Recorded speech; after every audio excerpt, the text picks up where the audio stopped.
Welcome to This Week in History, a program that goes back in time just to feed you with the right information. I am Patricia Bassi. This episode of the program promises to be worth your time, so don't go anywhere. Relax and enjoy.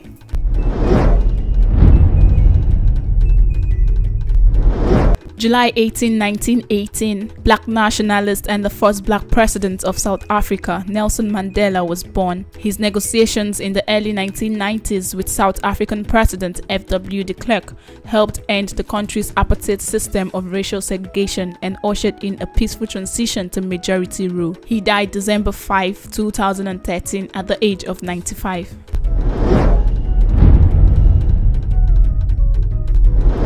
July 19, 1848, Seneca Falls Convention begins. At the Wesleyan Chapel in Seneca Falls, New York, a women's rights convention, the first ever held in the United States, convenes with almost 200 women in attendance. The convention was organized by Lucretia Mott and Elizabeth Cady Stanton, who met at the 1840 World Anti-Slavery Convention in London. As women, Mott and Stanton were barred from the convention floor, and the common indignation that this aroused in both of them was the impetus for their founding of the women's rights movement in the United States. In 1848, at Stanton's home near Seneca Falls, the two women working with Martha Wright, Mary Ann McClintock, and Jane Hunt sent out a call for a women's conference to be held at Seneca Falls.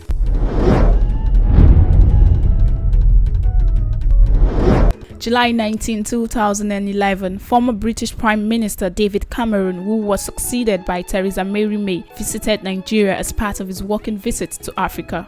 He was earlier in South Africa where he held talks with President Jacob Zuma. He was in Nigeria to push a message of trade and democracy before making an early return home to deal with the spiraling phone hacking crisis. David Cameron took part in a press conference with former President Goodluck Jonathan at the State House in Lagos.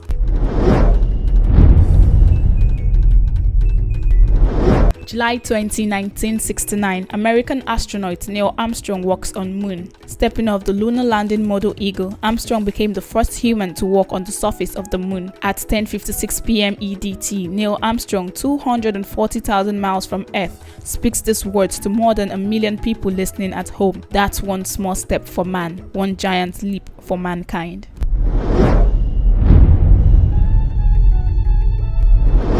July 21, 1944. On this date, Adolf Hitler took to the airwaves to announce that the attempt on his life has failed. Hitler had survived the bomb blast that was meant to take his life. He had suffered punctured eardrums, some burns and minor wounds, but nothing that would keep him from regaining control of the government and finding the rebels. At 1 a.m., Hitler's voice broke through the radio airwaves. He said, and I quote, "I am unhurt and well." A very small clique of ambitious, irresponsible and stupid officers had concocted a plot to eliminate me.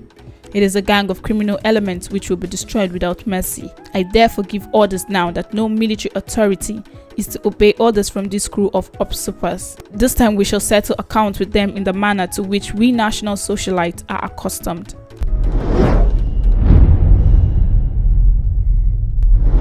July 22, 2009, the longest total solar eclipse of the 21st century, lasting up to 6 minutes and 38.8 seconds, occurs off the coast of Southeast Asia. The total eclipse was seen for shorter time spans in the Maldives, northern Pakistan, northern India, northern Bangladesh, Bhutan, northern Philippines, central China, and the Pacific Ocean.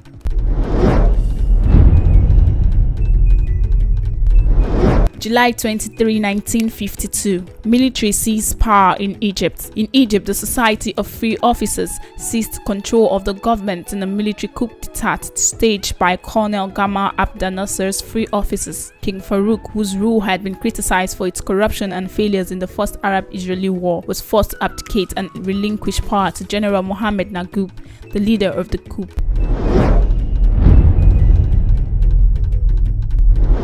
July 23, 1996, U.S. women take home gymnastics gold. At the Summer Olympics in Atlanta, Georgia, the United States women's gymnastics team won its first ever team gold. The 1996 U.S. women's team, nicknamed the Magnificent Seven, was made up of 7 immensely talented teenage girls: Amanda Borden, Amy Cho, Dominique Dawes, Shannon Myler, Dominique Mokinu, J.C. Pels, and Kerry Stroke. They were considered America's best shot ever at an Olympic team gold, something no American women's gymnastics team had ever won.